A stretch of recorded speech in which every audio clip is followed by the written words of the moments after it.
and it's a skill set to adjust your ability to the ref on the day. James, you're totally right. Like, a referee should be consistent throughout the game. That's what people want. That's what players and captains ask for. But I also think that the game's so dynamic that you'll never see the same, for example, high tackle. The exact same high tackle that happened last week will never, ever happen again. So therefore, when it happens next weekend, there might be a slight adjustment in terms of mitigation of the player falling. The degree of danger might be a little bit different. So that's why it's a yellow card this week and not a red card like it was the weekend before. So I think as long as we can educate the public, so that's, I think, the referee's job, but also the union's job for people to understand. I think that's how we go forward. But you're right, consistency's key. And I think when we start pulling rabbits out of the hat, that's when people start thinking, okay, now this is wrong. And potentially we saw that in July when there were some difficult calls that were made that the public probably didn't really get behind. Continuing on with that passion, we saw it for the All Blacks coaching staff and players when they lost a few tests, and there's a lot of mental skills help.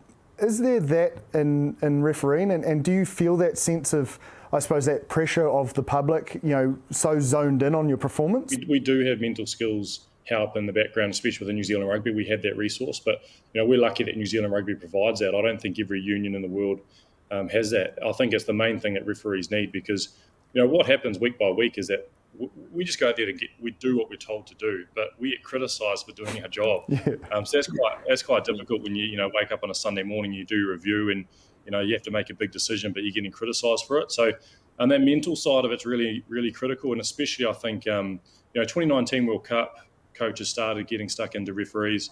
I think the next one, 2023, just with the margin of error being so small, with how competitive all the teams are, there's going to be a lot of focus on refereeing decisions.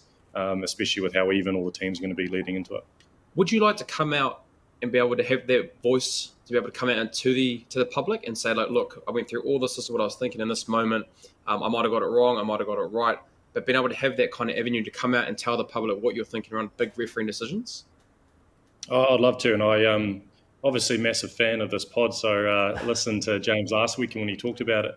And I think that would be a really, really good thing. I think it can't happen post-match because post-match, obviously, people are pretty passionate, emotional, and referees, we don't have the time to actually have looked at the clips yet. It takes about 24 to 48 hours for us to sit down, go through the game, talk with our coaches, and actually come to a decision of whether we were right or wrong. But I think that's the biggest piece in rugby that's missing at the moment is the education piece from the referees towards the public, where I work so hard at my job to go through, okay, what a deliberate knock-on is, what a play-on is, what a knock-on only is. And I'd love to be able to describe that and discuss that and, basically tell the public what my thinking was in that process and why I gave a penalty try and a yellow card, or why this week I've given only a knock-on. I think that will help, the passionate people in the game understand the game better, because at the moment, unfortunately, all we're hearing from is the side of the players. And they never really say a lot about the referees, but the side of the coaches, so we're only hearing the coaches' side. So at the moment, we only have their views on the table, and, sometimes they're right, sometimes they're wrong. Obviously, they have agendas that they want to fill as well. But I think in terms of refereeing, I'd love for us to be able to come out, say on a Wednesday, big decisions made in the weekend. Let's say the Lions series, a few years ago in New Zealand. I know that referee, Roman Puat, he would have loved to have come out and, whether we're right or wrong, actually be able to draw a line in the sand and just show, okay, this is what we're thinking at the time, this is why we're right, this is why we're wrong, or actually this is the decision that was made and this is the process that we go through to make it. And I think that, some people that be listening to that, at the next decision when they see it happen, they might be able to follow that process again. So I think that's great, Brendan. I love it. How far does it need to go? I wouldn't mind every Wednesday talking about one to three things that happened in my game to better explain it to the public, even if it was small, that they just wanted to know my tackle process. Okay, why do I call? What does a tackler have to do when at the back of the ruck? Why when they're stuck in there is it still a penalty? Because often players complain about that. But I think there are big decisions that happen in a game, high impact decisions which. They go unanswered and they just sort of get, lost in the ether. So I think, we all sort of know what they are. Often they're controversial, and I think, referees, we're all open to putting our hands up when we're wrong, but also always open to putting our hands up to explain why this decision was right. When I was a captain, you'd have the ref for the week, and our analysts, I'd get him to say, okay, where does he penalise? What is he penalised for? Okay, he's really high around defensive penalties. So, like that's when you can start the conversation before the game to say, hey, look, we understand, that's a pressure point for you. We're going to make sure we take that half metre, and you start. Do you guys know that, or is that just, do you look into that where you give a lot of your penalties? Yeah, we do. So, and we certainly know that teams do that. I know that in the Rugby Championship, we sat down with the international coaches, and one of the first things they say is that we've profiled you, we know you, and then they just leave it like that. Yeah. And then you're sort of sitting there like, okay, what do they know about me? But we know that there's obviously all the stats out there, and I sort of know my style of refereeing. I have my philosophies around how I referee the tackle, the breakdown. I know what my 50-50 calls are, for example, and that might be slightly different to other referees.